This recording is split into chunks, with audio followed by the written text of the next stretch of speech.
We are going to be looking this afternoon at the outputs from the Managing Money project, and you can see up here the agenda. I'm going to start off with me talking about financial literacy in the UK and an overview of the Managing Money project. My name is Susan Easton. I'm the Head of Digital Learning for Learning and Work Institute and the project exec this programme, along with my colleague Calvin, who will be doing a Managing Money application about 1320. Then we're going to do some discussion, delegate feedback and so on, and we're going to talk about the next steps, asks or requests of you, updates on where you can find things, and then close by 2 o'clock. And again, as I say, if you have any questions as we go along, please either raise your hand or, if you can, type your questions in the box below. All right, so looking then at financial literacy as an overview. Okay. I've been trying this out earlier, so obviously I've gone too far. So financial literacy. Now, when we started this programme, because of a discussion in Europe through ESBN, which is the Adult Basic Skills Network, who decided that there wasn't a programme for adults in financial literacy which would be applicable across Europe and which also would be able to address the needs of the lowest levels of learners in terms of skills. So there are lots and lots of programmes about financial literacy, but the discussion and the initial review was about whether or not these were suitable for adults with low skills. Now, when we started it, then we started off with saying, well, what is financial literacy? And there are lots and lots of definitions. And in fact, our needs analysis document, which if you want to refer to when we send it out, gives 3 definitions from 3 different sources. But we built this project, or developed this project, through using the financial literacy definition from OECD, the Organisation for Economic Cooperation and Development, who runs the PIAC survey. So we've defined it, or they've defined it, sorry, as the knowledge and understanding of financial concepts and risks, and the skills, motivation and confidence to be able to apply this knowledge to make effective decisions across a range of financial contexts for individuals and society to enable participation in economic life. Quite long-winded, but still I think quite appropriate, because it is talking not just about you have to know how to set up a budget, you have to know this bit about how credit works, but also you have to be able to apply it to the situation you find yourself in. So why is it important to adults? Well, I'm saying what is going to be very obvious to a lot of you, because people need to be able to conduct basic financial calculations in order to make informed decisions. For example, how much should we save in our pensions, the implications of borrowing money from payday loan sites, whether we can really afford to buy something like a house. And from day to day, things like how do we compare our shopping? How do we decide that a percentage discount for 200 grams is better than a percentage discount of a different type for 1,000 grams of a particular product? So they have to be able to manage their money over the short term. That's the immediate, how do we manage how much money we have this week to make sure that we pay our bills. The medium term, in terms of I'm going to be saving for a short-term goal or a relatively short-term goal, like being able to buy a birthday present for my husband next month. And over the long term, how am I going to look after myself at my old age? What financial decisions have I made about pension, about income, and so on. And it's becoming more and more important as lifestyles change. So, for example, the changing patterns of employment mean that people are no longer as likely to be in a job for life, or life circumstances, like you start off as a student, you meet somebody at university, you get married, you move in together, you have children, you support them through university, you want to retire or to go to part-time working. All of these things make changes in your financial situation, and therefore is really important, and I tend to forget this, that it's not just about having an understanding of what income is coming in, but being able to apply that through the changing circumstances of life and continually reviewing and revising my money management to make sure that I don't fall into debt and can achieve my goals. So, research by OECD found large numbers of European adults of all ages lack awareness of the importance of savings and setting long-term financial goals. Adults, especially those, and the Money Advice Service, around about the same time, and they've updated it just recently, have also found that adults, especially those with low levels of other skills, particularly literacy and numeracy, need support to address the factors that influence their behaviour around money, skills, knowledge, attitudes, and motivation to take action. So these are the premises on which managing money are based. Now, in terms of the UK, England, and I've limited it here to England and Northern Ireland, England is one of the lowest levels of financial literacy in Europe. They're facing a crisis in terms of adults' financial literacy skills. 1 in 3 adults in England and Northern Ireland can't work out the correct change from a shopping trip. Fairly basic. Adults in Northern Ireland and England perform worse in everyday financial numeracy tasks than adults in many other developed countries, even when using a calculator. And so 4 in 10 adults couldn't correctly apply a simple discount to an everyday household product they might buy when shopping. And also, more than half of adults cannot interpret a graph containing basic financial information. Now, I've not put all the references in this presentation, but I have put this one because these are a really interesting and timely report, an update, new estimates from PIAC on basic skills of adults, published in 2018 and well worth a read. So this information is completely up to date and comes from that report. So obviously we have a problem. So against this backdrop, however, Europe is the most highly penetrated mobile region in the world. Well, what's that got to do with financial literacy? It's got to do with learning, because that penetration of ubiquitous mobile access means that there are other ways of learning and innovative ways of learning. So at the end of 2016, there were 456 million unique mobile subscribers in Europe, about 84% of the population, and so it offers new opportunities for education and learning. I'll put the link in for that one as well, also from OECD and from the Mobile Economy Europe report in 2017.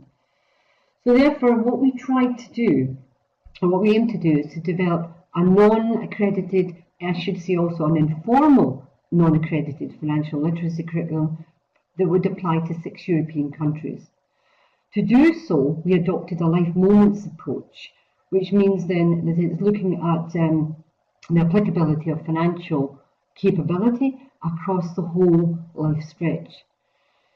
It encourages blended learning delivery, like self-directed, differentiated, flipped classroom approaches, and it encourages actively the use of learners' own technology where possible. The managing money curriculum itself is nothing particularly new, but what it does do is to say these are the elements of financial capability which we think all adults should have across 6 countries in Europe, and we have buy-in from other countries as well, which were not part of the project. Secondly, rather than just developing new financial literacy resources, we also incorporated in the learning materials existing learning resources, and these were applicable to the particular partner countries. So, for example, there is no point in putting up, and as part of this session, you're going to look at a UK-wide organisation's resources, because in many ways they will not be applicable if you are in Belgium. And so what we tried to do was to put a common framework to the learning, in other words, common learning activities, but done in different ways using online resources, both new resources and existing resources from other places. So the learning materials place the managing money curriculum in the context of financial planning. In other words, the curriculum develops the learner's knowledge and skills, while the app, which we'll come to later, and also in some ways the learning materials across the piece, provides virtual opportunities for learners to practice these skills in a risk-free setting. And just before we leave that bit about the app, it's been deliberately developed so that it doesn't reproduce the curriculum. It's not just you can access the curriculum or you can access resources through your smartphone. It takes a completely different approach to try to challenge to try to address one of the greatest challenges in financial capability programs, which is how do you teach learners, or how do you encourage learners to do two things: embed financial literacy in their everyday practice, but secondly, to find out or to explore the consequences of decisions now on the future, without being able to project yourself into the future or to take risks with your own money. So we had partners from Norway, Germany, Netherlands, Belgium, Switzerland and the UK. Here's a wee list of partners. I won't go through each of them, but you'll see that we have two partners from the UK, Modern English, who are actually a commercial digital technology specialist company specialising in building innovative technologies, including websites, apps, mobile solutions and interactive digital products. And also we have ourselves, Learning and Work Institute. We are the independent policy and research organisation dedicated to lifelong learning. So other partners had different focuses. So for example, LUV, I can never pronounce it, from Slovenia. They provide adult education, and basically their education is based around a community education framework. CVO in Antwerp, adult education again, but they tend to deliver to younger adults. So for example, students from 18 to 25.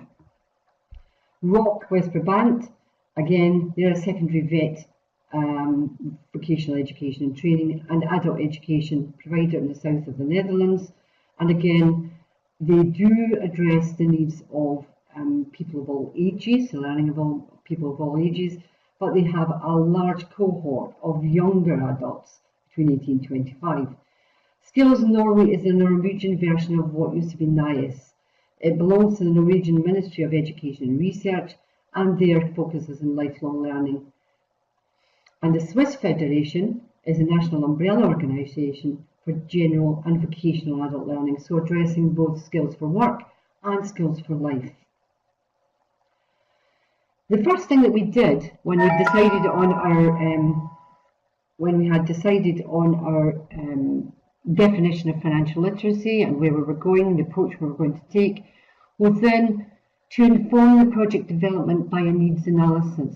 And we can send that to you only in English. It's not the final version is not published on the website as yet, but it found a number of things and a number of pointers towards the development of this programme. First of all, a life moments approach is best. So it makes targeted educational offers to adults in different situations, for example, leaving education, losing a partner, recently unemployed, struggling with debt, in retirement.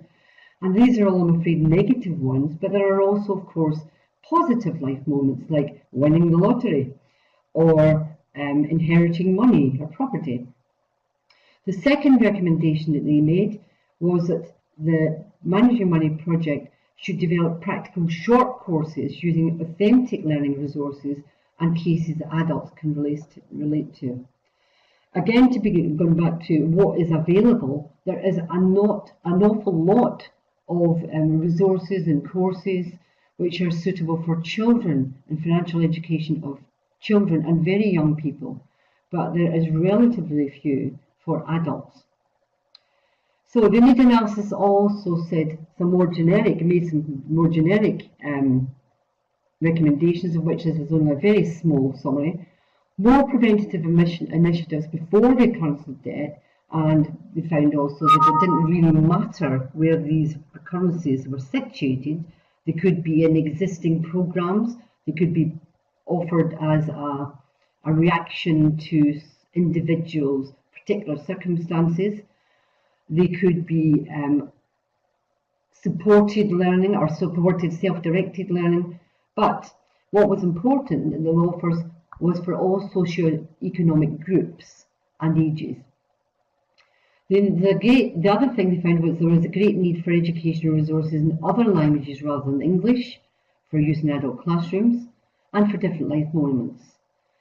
A financial literacy curriculum for adults that's based on existing competency models. In other words, we looked first of all in the needs analysis at what was already there in terms of competencies.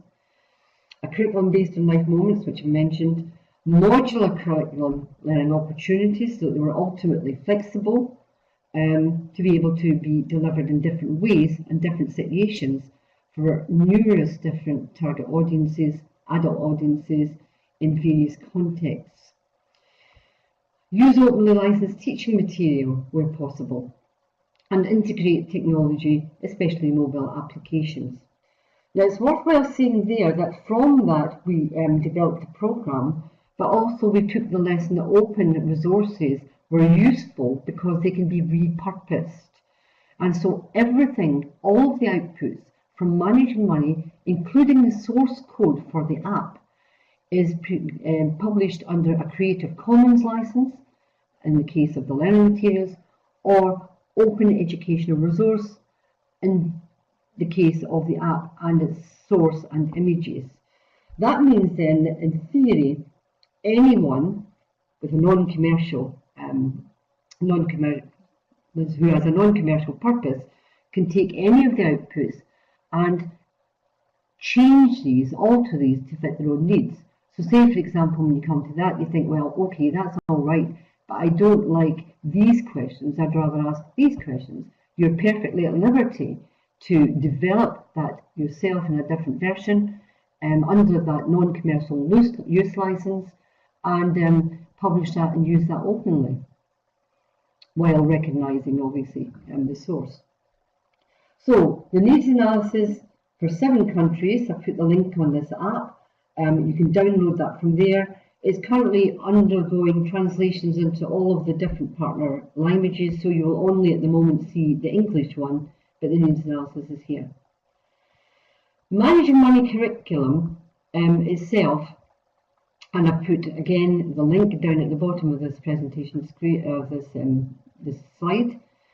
It covers most of the areas in life where adults have to make informed choices. It meets the needs of adults across Europe because of the 7 partner input and the case studies and the interviews with other partners that form part of the initial activities. To make a financial planning approach to managing money, measuring income, assessing current spending, developing a balanced budget, reviewed regularly to reduce risks. So this is really important because again we're pushing this message that going on a managing money or a financial capability course is not enough. You have to then integrate the lessons from that throughout your life and review on a regular basis how you're managing that money and what changes you have to make. The learning resources come out of the learning curriculum. These are financial activities for your learners, and we've just today actually had the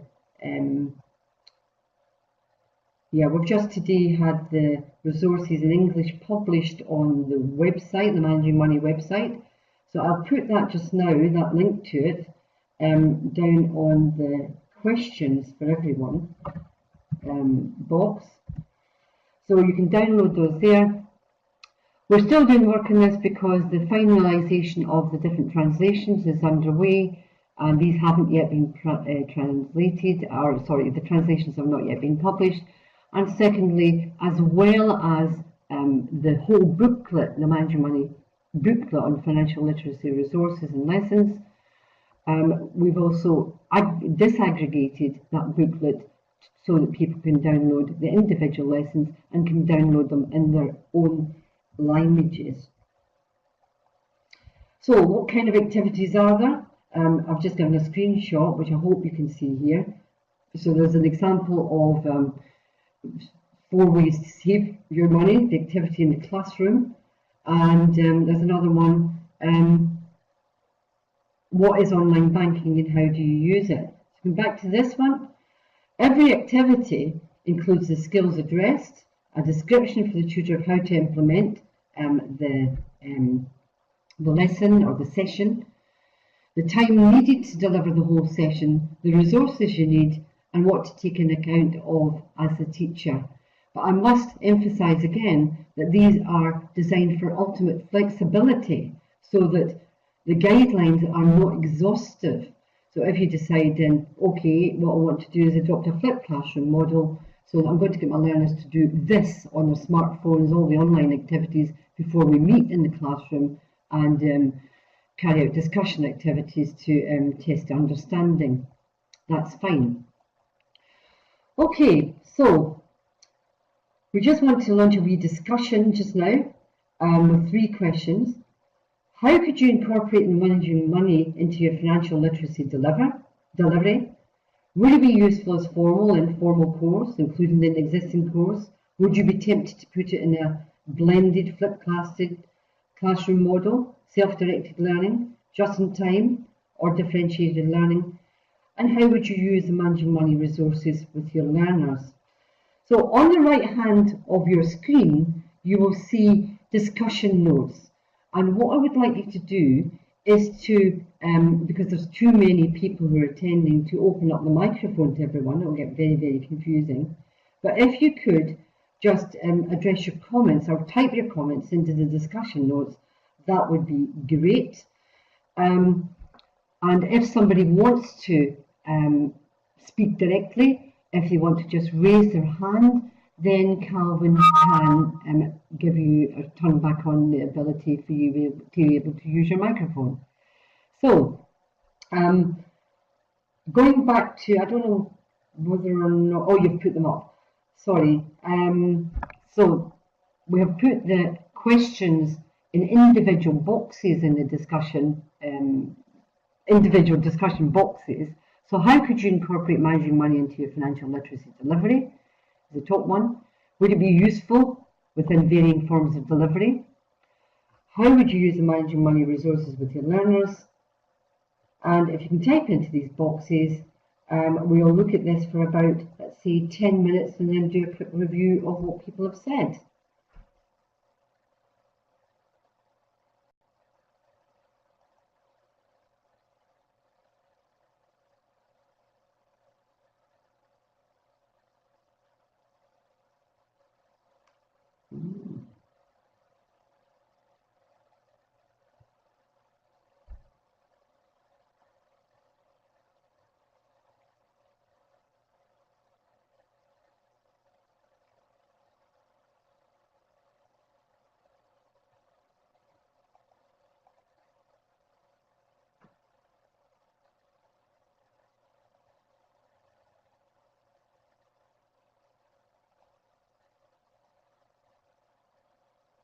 I think that lots of people are typing here, and so I'm really interested in Vicky's because she's got 2 possibilities, a standalone workshop or alongside a maths course called Brush Up on Your Maths.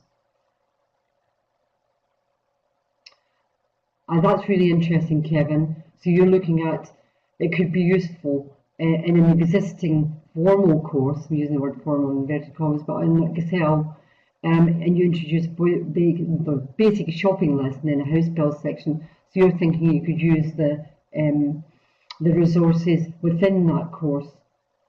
And Gita, a standalone workshop, and offer the course in children's centres and schools that you work with, and it would be very, very suitable for adults in these settings. Guess 2. Okay, you haven't caught anything in the last 20 minutes. You'd prefer to see something in advance. I understand that, unfortunately, the web developers delayed putting up the literacy resources, the financial literacy resources. So we are going to come back to you on that. Who is guest two? Can you tell me who you are? And I can get back to you at a later date after this. Neil. Okay, Neil.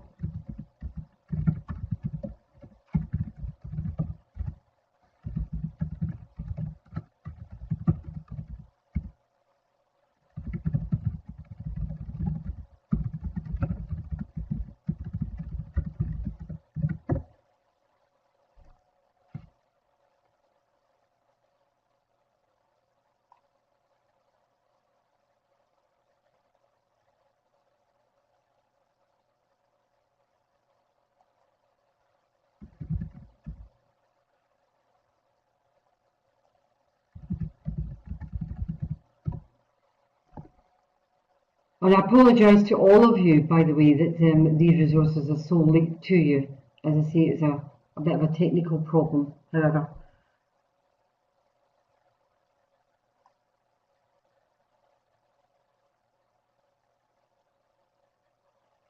I'm just going to answer Katina's question there. Have you mapped it against the UFSQ skill standards? No, we haven't. No.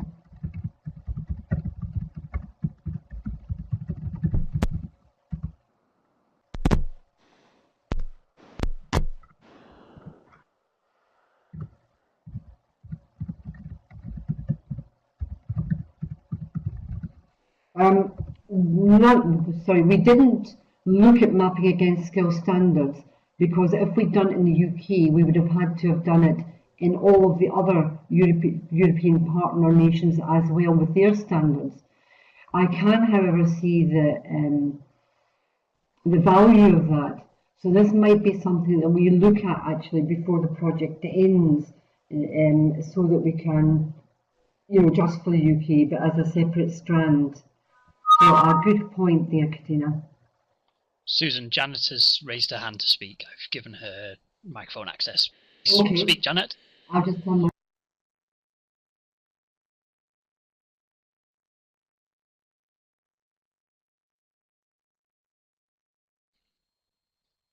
Janet, you're available to speak if I've unmuted you, so you can ask a question.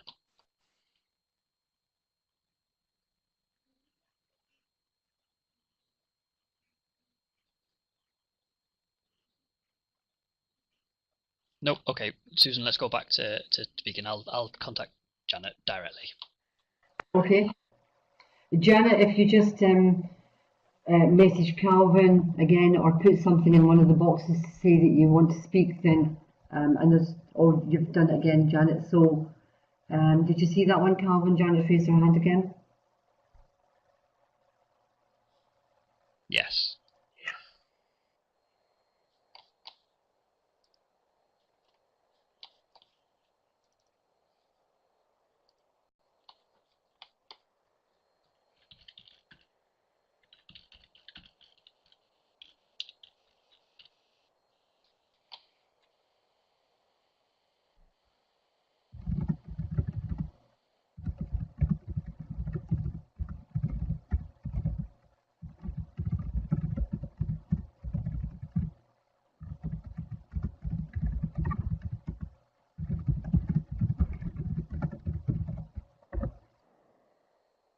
Janet, if you look in the top box, how would you incorporate managing money, there'll be a private message in there for you. If you can message me back there, that'd be great. Thank you.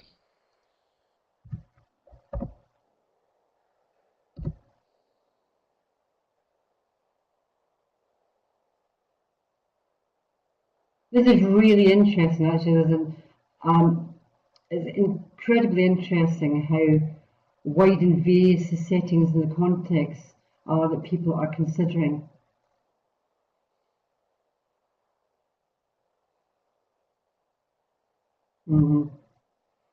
Barry, a really good point there about the mobile app. Can be unpredictable whose device, whether network working. It is able to save. The app is designed so that it saves a learner's program from a particular device, so that if they return to that because they haven't got enough time or they're interrupted or whatever, then they take up where they left off. However, that is not completely a complete way of addressing the connectivity and access issue. I do understand that. Oh, they're not up yet. I've just seen them actually. Did you catch? You might have missed my message on that. Let me just send that to you again.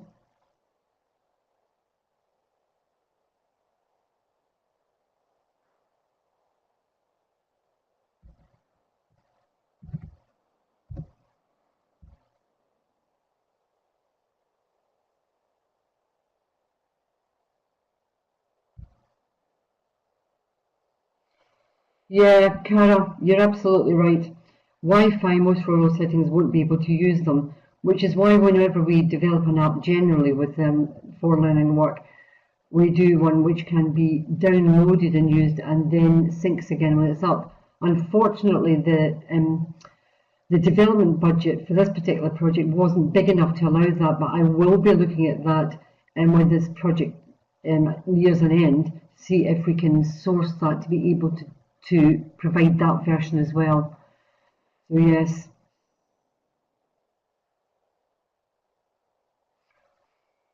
Okay, so let's just take another couple of points. I mean, these are incredibly interesting points. So thank you very much indeed for giving such incredibly various and useful feedback.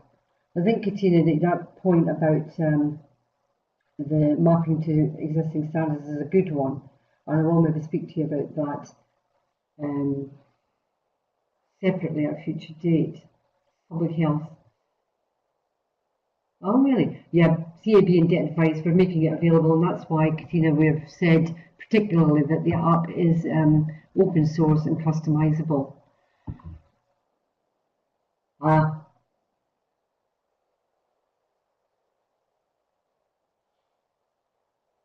Okay, so does that link work now?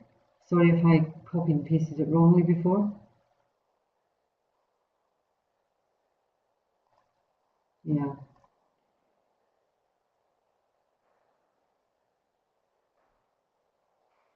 I will also at the end of this send out the document on the learning resources full document to everybody by email.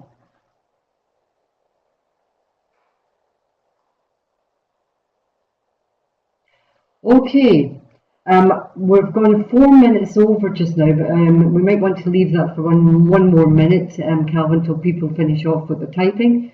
And then I'm going to turn it over to Calvin, who is going to look at the Managing Money app.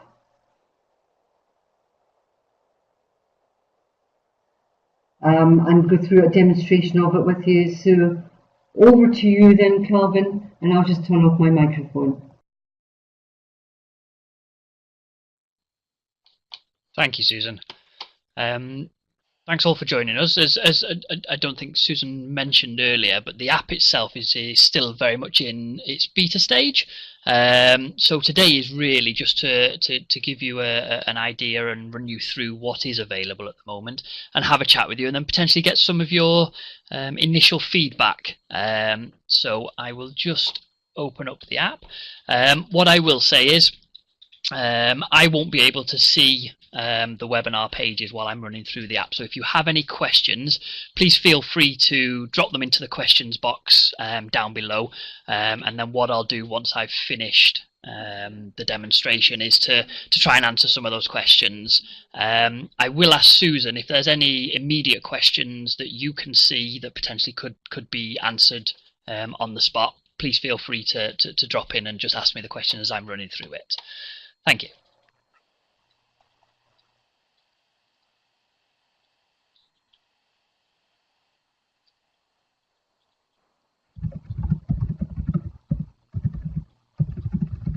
Okay. The Managing Money app itself will be available to download for iPhones and Androids on the relative stores that are available. when you've downloaded the app and you run it for the first time, this is your initial page. The languages available at the moment, there's only the 4 languages available, but it will be available in all of the partnership languages, similar to the resources that Susan mentioned earlier. So we select our language and then continue. And we're sort of given the option of 4 characters. The app itself is set up very much as a game, sort of a questions and answers, and will give you outcomes, whether the answers are sort of good answers, average answered, or bad answers, depending on the situation. So there's 4 characters. We have Emily, Jake, Jamal, and Anne.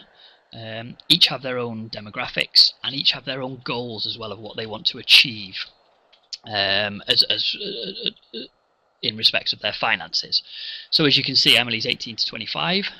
She's happy with life at the moment, but she's got plans. She wants to treat herself to a once-in-a-lifetime holiday before she settles down with her career.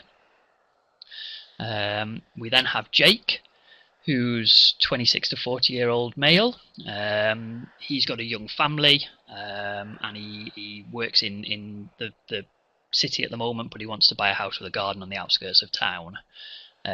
Jamal, he's worked for many years and he'd love to become his own boss, potentially in a franchise business. And then we have Anne, who's 61 plus, so she's recently retired. She now wants to downsize her house, and ideally get a car. So as I mentioned before, it's only in beta stage, so we've only really got the full experience with Emily. So we'll select Emily at the moment. So when you click into Emily, it gives you a brief overview of who she is, what she does as employment, what her financial position is, and what she wants to achieve. Now this section is quite important, because what we'd like users to do with the game is to, rather than using their own experiences, to put them in the experience of this individual user, because what may be good choices for them in their current life potentially wouldn't be a good choice with, for example, Emily. As an example, when we go through the actual questions, I'll sort of highlight an example where usually it would be, unless you are sort of a young person who is looking at going, their sole sort of financial outcome is to go on an adventure holiday rather than set themselves up for their future. This will be a bit more, be able to explain it a little bit more there. So at this point, we're going to select Emily and continue. And we're sort of introduced to Emily's phone. Now obviously, as you're all aware, the smartphones that are available in this app is predominantly set up to be accessed through a phone or through a tablet. The only reason you can see things like blue stacks in the top left hand corner and things like that is because I've had to run an emulator to be able to run it on a PC to display it through this webinar. So these will only be available on tablets and phones. We're hoping to develop it a little bit further in the future to be accessible through PCs. So it's welcome to Emily's phone. You can access everything here, including Emily's budget and other resources. So to progress through Emily's story, you'll need to take a look at a calendar notification. So this, because this is the first time we've used it, there'll be a sort of tutorial as well. So if we go to Emily's phone, so you can see just about grayed out is sort of almost a template for a phone screen. So you have a calendar, a social, resources and settings. The only thing you can check at this time is Emily's budget, because this is quite important for the user to go through the budget before they start with the question side of the game. So we click into Emily's budget and it asks you, there's a few things missing from Emily's budget, so can you give her a hand, have a look through her paperwork and see if you can fill in the missing items. Now it sounds quite intimidating looking through paperwork, but it's relatively simple. So as you can see, this gives you a list of Emily's incomings and outgoings, her salary, any other incoming she has, and the usual things you would expect as outgoings for a young person. Here you can view the paperwork. So you notice that her salary is missing, her grocery bill is missing, and her shopping bill is missing. So if you view the paperwork, you will see we have Emily's payslip, we have Emily's shopping bill, and we have Emily's groceries bill. So these are the three things that you need to. So this is her paperwork. So it's not quite as intimidating as you first sort of expect. But you can see here, Emily's income is £1,131. So if you close this, type in 1131, and it will highlight it red if you've got the correct amount in there. We are talking to them about changing that to green, obviously because of you would expect something to turn red if it was incorrect rather than it being correct. So there's little tweaks like that as we continue to use it and we continue to get feedback from people that we're sort of looking at tweaking it. So we have Emily's salary. So we're now looking at her groceries. So Emily's groceries. You'll notice here we've sort of thrown in a bit of a trick question because the groceries are not €30.10. They're actually sort of the three figures added together, which is, I believe, 66.55. Yes. So you can enter that, and then finally we're looking at Emily's shopping bill, which here is 119.50.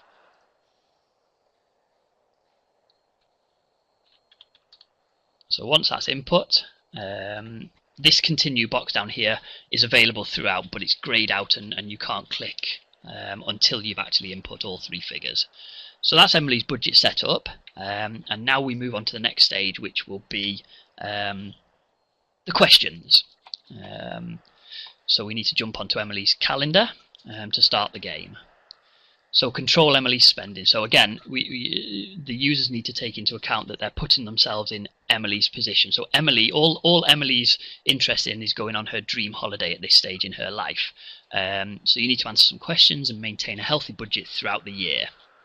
It mentions here when you choose a solution, make sure you check how it affects her budget before continuing. And I will go into more detail there when we start the game. So let's start it. So the first question that Emily's asked. So Emily's had the same bank account since she was little. So should she switch banks, update her account, or upgrade to a premium account? And you'll notice down here in the bottom left, it gives Emily's balance. Emily's balance is currently £139.95, and you'll notice a sad face. This is mainly because she can't afford to go on her holiday with this monthly balance. What you can do is each of these options, you can click on them. So we can say if Emily switches banks, so before you click on continue, if Emily decides to switch a bank account with a prepaid card, it will help her budget. And you'll notice down here that it hasn't actually changed her monthly balance, but in the bottom right hand side of the screen you'll see a budget button. You can click on that budget button and it will actually give you a running update of Emily's budget. So you can see that switching banks won't change her budget in the slightest. If there was a change, there would be an up and down arrow next to the total amount. Obviously if it was an increase in outgoings or an increase in incomings, the arrow will be facing up, and vice versa, it will be facing down, and there will be a change to the budget. So if we select one of the other ones, if Emily was going to upgrade to a premium account, which includes worldwide travel and emergency cover, it actually specifies that it will cost Emily €20 a month, and you'll notice her monthly balance in the bottom left has gone down by €20. And in her budget, clicking on the right button, the red button on the right hand side, you can see that her bills have actually gone down. So there's been a decrease in her sort of bills and an increase in other. So her budget her monthly budget has decreased by €20, or her monthly income, sorry.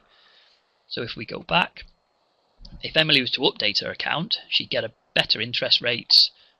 She'd get cash back if she sets up direct debits for utility bills. So you'll notice she's had an increase in her monthly budget, and on her budget you can see her bills have gone down. So she's actually got an increase in her monthly budget. So if we select this one, I will run through the way that I run through this. I will select the best answers for each of Emily's questions, so you can see how it comes about. Okay, you can see in the bottom left here now, Emily's sort of update emoji is over the moon because she's had an increase in her budget. So the next question, Emily decides to increase her hours at work to get some extra cash. So should she spend it, save some, or spend some? So if she spends it, Emily spend it all on clothes and socialising, and you will notice that her budget, literally her salary is increased, but also has a shopping and entertainment. So her actual budget, her monthly income hasn't changed. If she saves it, you will see that her salary has increased again and her savings has increased. So if you go back, but her monthly balance hasn't increased because it's all going into a savings account.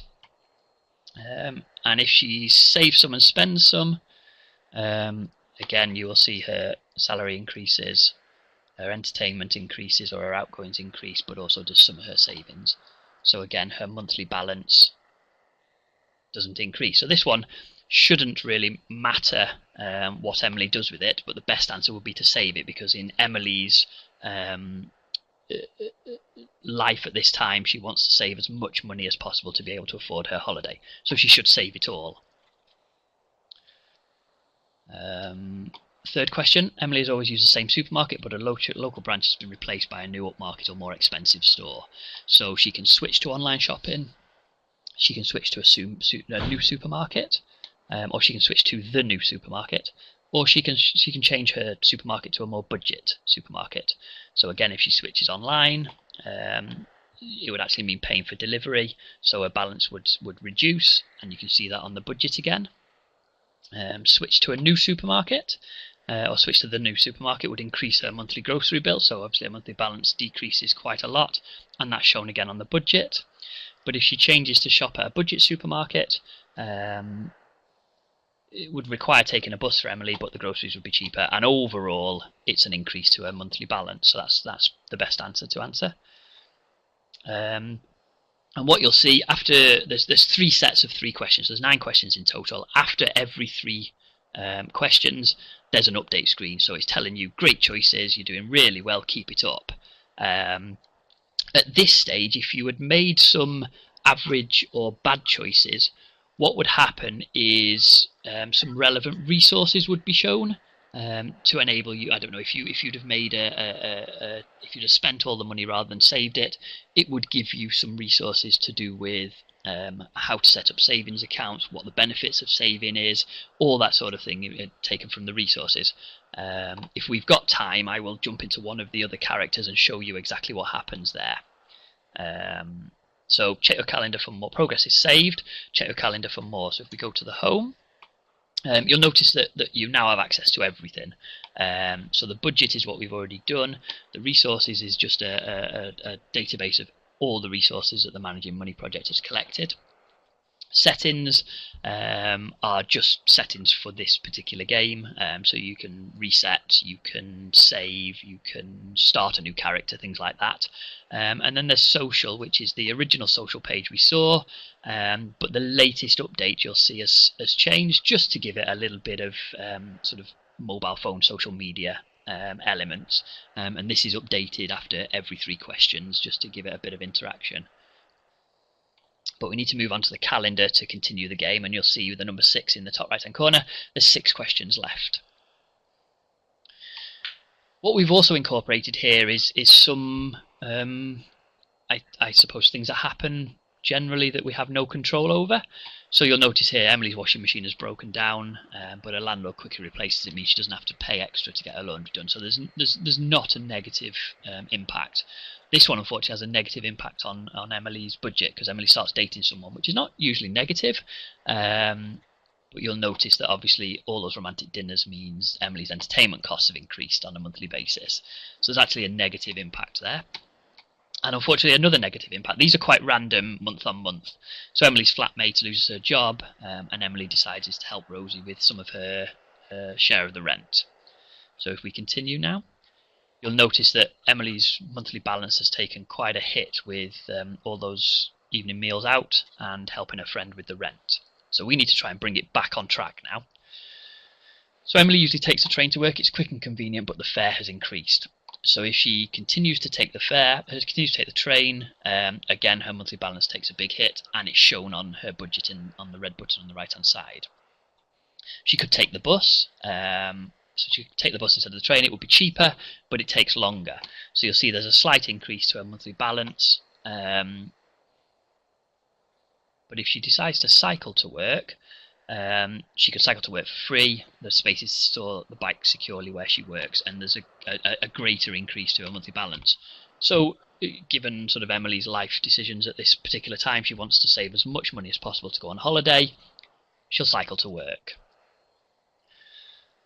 Second question of the second three, Emily wants to improve her fitness, so she can get a personal trainer, and as you can imagine, there's a big hit to her monthly balance.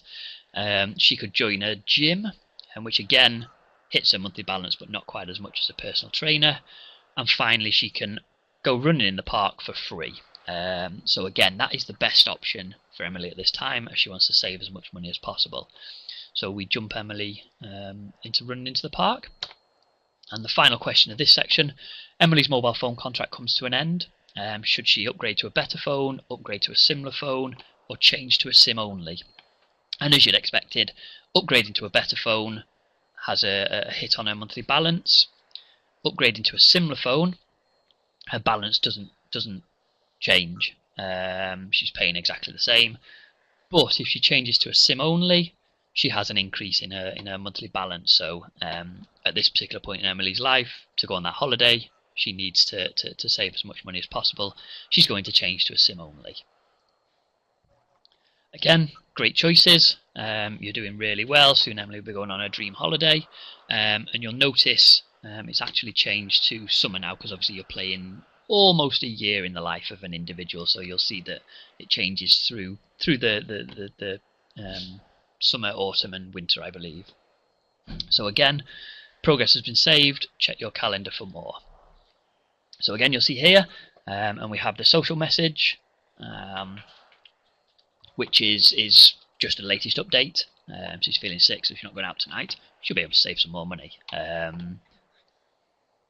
So if we go to the final three questions, Emily's been turning up for work tired, so decides to stop going out as much during the week. Again, this is life events that happen.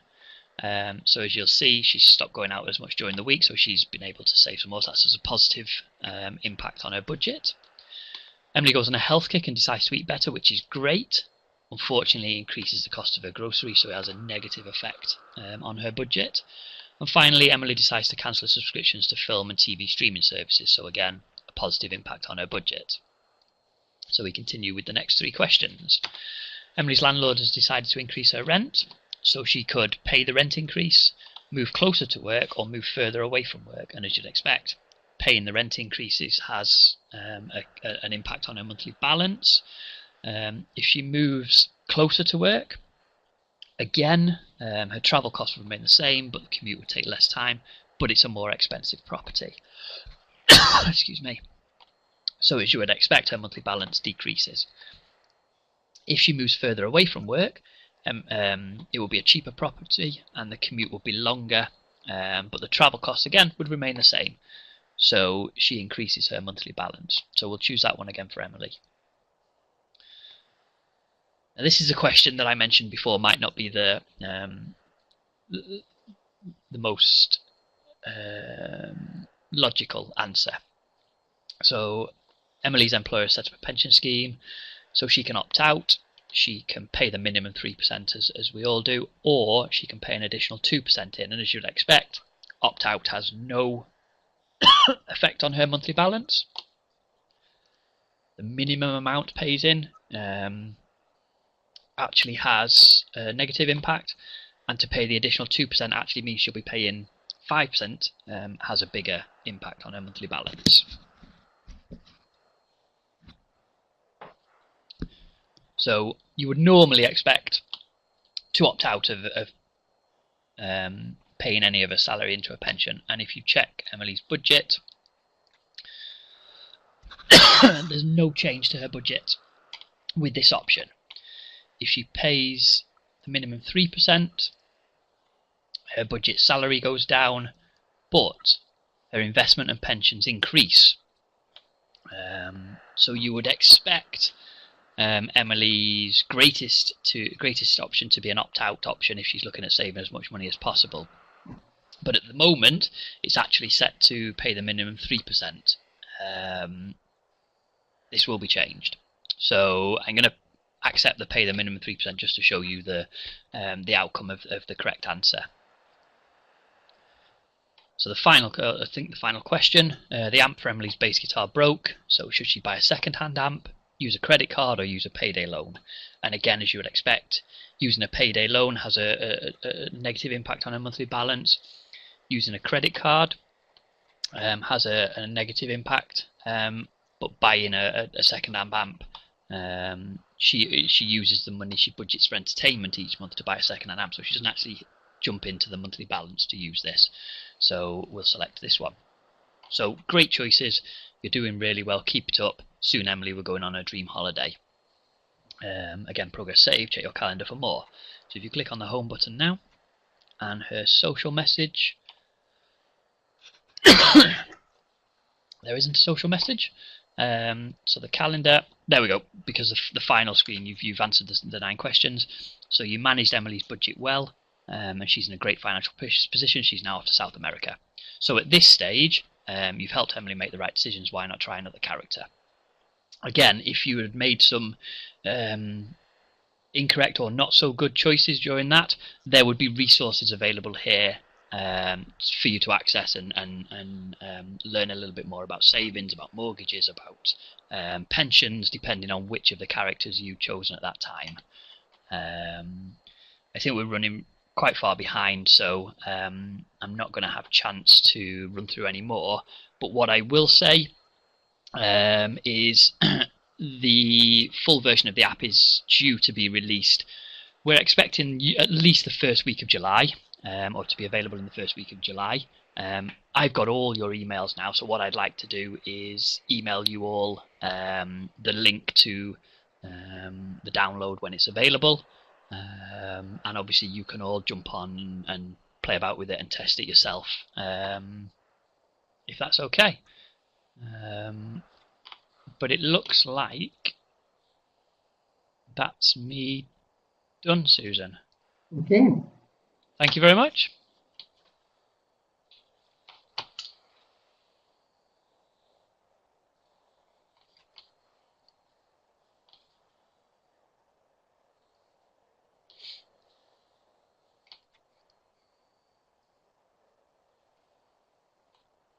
Thank you. So Hi there. Sorry, I was going to say, so I think what we're looking at doing now is just getting a little bit of instant feedback from what you've seen so far, and you'll see on screen 6 or 7 questions if you include the further comments at the end. We'd like as many of you possible just to give us your immediate feedback, and if there's any further comments you'd like to make about the app below, whether that be suggestions, things you really like, things you think work, any changes you've got, be really appreciative.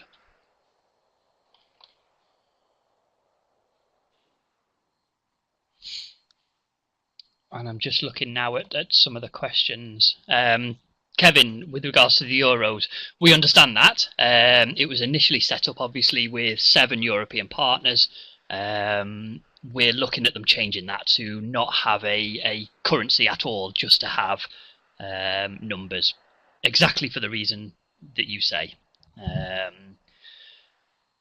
With regards to the app not being friendly for visually impaired, it's taken into context. It's going to be available on tablets and phones rather than PC. So a lot of the visually impaired options that you get for phones and tablets anyway will be available as normal.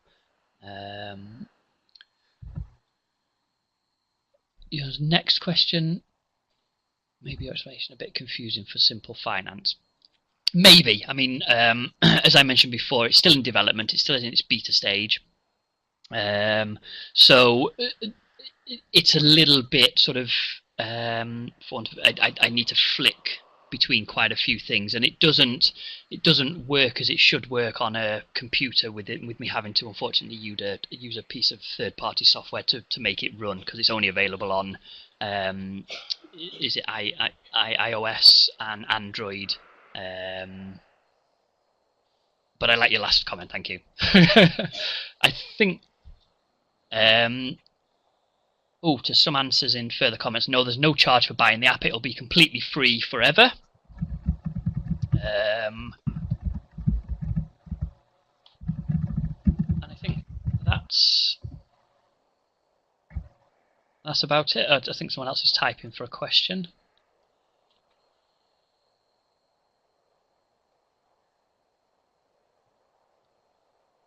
Oh, Kevin, I think Susan is asking for your email address. If Susan, if Kevin's registered, we have Kevin's email address, so we can have a chat with him about the visually impaired. That's fine, yeah. He's got. Katina, how diverse are the characters, and can we change characteristics? Not well. I say no. I mean, we're not developing any more than the 4 characters. The 4 characters sort of have quite a broad spectrum over the demographics. We have a young female. We have and the male and female side of it don't actually make any difference whatsoever. So we have a young person, we have a 25 to 40-year-old, we have a 40 to 60-year-old, and we have a 60 plus. So the 4 demographics are covered with regards to age, and the I suppose the questions and the activity that they want to be involved with are in relation to that. So as you'd expect, the 60-plus-year-old is focused on downsizing their house, potentially their pension, and that's the same for Jamal, I think, is the middle-aged man who wants to set up his own business. So we've tried to sort of include as many characteristics as possible, and going forward there's no reason, because I think, if Susan, correct me if I'm wrong, but it'll be an open source program. So people will be able to actually get the language behind it and add, amend, tweak the program for themselves. So you can add your own characters if you've got sort of a programmer that can take that on and do that for you. Am I right in suggesting that, Susan? Yeah? Yeah, you're absolutely right. And there's 2 things about this. I do understand the limitations of this, and I did say, and it's very unfortunate, but development is expensive. And the budget for this within this particular project was quite small, relatively small. So what we tried to do was to give something that would be useful. It's gamified, it's kind of light touch, etc. But to address all of the things which we would love to do to all of this, like increase the number of characters, we originally wanted not just the characters, but also an ability to be your own character, create an avatar, etc. And that would be relatively easy to do. Secondly, we would like more. I think that one about the who was it from, Deborah. We should have a character which is unemployed is a really, really interesting one, and things like, and I think that would be a great addition to it. So to come to the point, Katina's putting in ones about emojis. There was a point about there was an intention to put in emojis. There's no intention to put in another character. Universal credit scenario, I think, would be wonderful. And you are automatically, if you download the app, sorry Janet, I was trying to answer 2 questions at once. If you download the app, you will automatically get updates for it. But to go back to Calvin's point, so in terms of learning and work, we are looking for other ways at the end of this project to do a much bigger learner trial, learner input, learner-centred advice to further development. From that, I would expect things to happen like increases in equality and diversity, increases on options, like the number of characters, like the one about being unemployed, like somebody who's claiming universal credit, which I think would be a great one actually. But we've also released it all, as I say, as Calvin said, in open source, so that you could take, or your organisation could take the whole thing, the source code images and so on, and develop those characters yourself while keeping the original structure and development of the app so it uses. So you could upload it to Apple Store and Google Store, keep it internally, put it on your own hosting system, etc., whatever you wanted. So we did try to find ways around this, or ways to address this issue. Yeah, I think what we were looking at doing is we've set up the foundations here of a potentially good app with 4 standard characters. And obviously, I think Susan will probably be in agreement here. Once this project comes to an end, we're not going to be looking at leaving this app alone. If we can get funding from elsewhere, we can look at certainly getting feedback from the user trials on what people would like adding to it, things like that. But yes, that shouldn't be a problem. And you know, like I say, it's open source programming, so the actual program is available to anybody. So like as Susan said, if you want to take it, tweak it, change it yourselves, and release a new app based on this, then it's yours to do with whatever you want to do with it. David asked an interesting question there as well. Some of the correct, some of it are correct or not correct, like pensions as a choice. How can it be incorrect or correct? Well, the reason for that, Kevin, is there are no incorrect or correct answers. There isn't only choice for any of them. However, for some of them, the short-term implications on your immediate or foreseeable financial situation are identifiable, whereas and highly relevant and visible to even people at younger age, in the younger age group, 18 to 24. But some of the others, like pensions, as you know, people will think, pensions, I'm never going to be 65, I don't need to bother about that yet. So the idea was to give some longer term implications so that this is another way that the app should be able to be developed further, so that you could say, right, this is Emily who's 25, but now we're looking at where she's going to be when she's 65, and the choices that she's made when she is 23 will impact her where she is at 65. So that's one of my favourite options for moving forward and for developing this further. I saw the comments about the emojis. To be honest, emojis are not actually absolutely out for this iteration. We just see how far we can get with them, but certainly we're having another development session next week with modern English. Yeah, I think we're going to have to move on now soon. But just to finally answer the last 3 questions, because they are quick. Janet, yes, I will email out a copy of Susan's presentation with all the links. Katina, brilliant. More than happy for you to tweet about it now. If you can use the hashtag Finlit, Finlit, that'd be great. And Cheryl, I agree, we'd love to have an unemployed character. Potentially it's something that we can look at once the app has been delivered, and if we can source any funding from anywhere, we'll be more than happy to start including characters and similar to the universal credit character as well. But thank you very much for your questions. If you want to continue asking questions, feel free, because obviously the questions box will still be there. I can pick them up and potentially answer any questions down the line.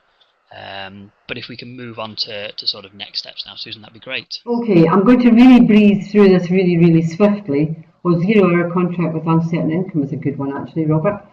Anyway, next steps. It's going to be downloadable. We've already said it's open course source. The resources, like the learning resources, the ones that I gave you the incorrect link to, and then the correct one, hopefully, are Creative Commons. We will be developing or producing some hard copies, which will have pluses all over it. Creative Commons, please adapt. And we will also be sending out, as an addition to what Calvin mentioned, the learning resources directly, another couple of things. We will also be sending you details of a multiplier event in the near future. It's got to be done before the end of August, and we're probably thinking end of July, beginning of August at the moment. That multiplier event, I think, should be quite interesting because the app will be more updated. But secondly, apart from the app, we will have some external input from academics on its use. And I might say that this project has been nominated for European Project of the Year. So there are some good things in it, obviously. Now, when we come to what I want to ask of you, and I'm going to be really quick, we're looking for learner trials and feedback on any and all the learning resources. We're looking for feedback in the app from tutors and learners, and we're looking for case studies. Case studies is a grand word, one which is much misapplied, but examples of how training materials are performed in practice. It could be a statement from a mentor, a tutor, or a learner on how they used the app at a workshop or how they integrated materials. And as a reward, in inverted commas, we will give to you and your provision an agreed number of professionally printed versions of the final version of the learner booklet in any languages you want, and the Managing Money guide, which is not quite completed yet, as well as some extra things around the edges from the different partners. So my last question, and I know it's a really speedy one. I do appreciate that you didn't get the learning resources in advance. However,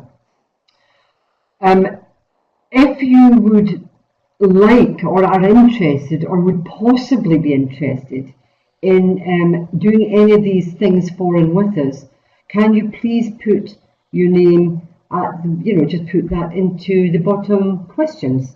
Just say, yep, I'll do a short learner trial, and don't get hung up on the learner trials as being this is the whole thing, you've got to put the whole thing together. It could be just somebody mentioned they were interested in they delivered an Excel course and they want to trial the shopping bills bit within that course. If that's what it is, that would be great. So it doesn't have to be the whole course, it doesn't have to be use of the app with a huge number of learners. It could be just a trial with a couple of them. Incredibly various, but if you're interested and would help us in any of that, we'd be incredibly grateful. So I'm going to leave that open just now for questions in general, but also so that you can have, if you wish to, you can put yourself down to say, yes, I'm interested. And it looks like people have started sort of putting their interest in there now. Just before we finally sort of shut down, the webinar has been recorded, so copies of that will be available on our website and on the Managing Money website, and obviously I will email you all out when it's actually available so that you can revisit the webinar if there's anything you missed, anything you want to check, anything like that. And obviously the webinar pages or the webinar page will still be available probably for another 15 minutes. If there's any further questions or you just want to sort of speak within yourselves about anything. But thank you very much. Really appreciate you all attending.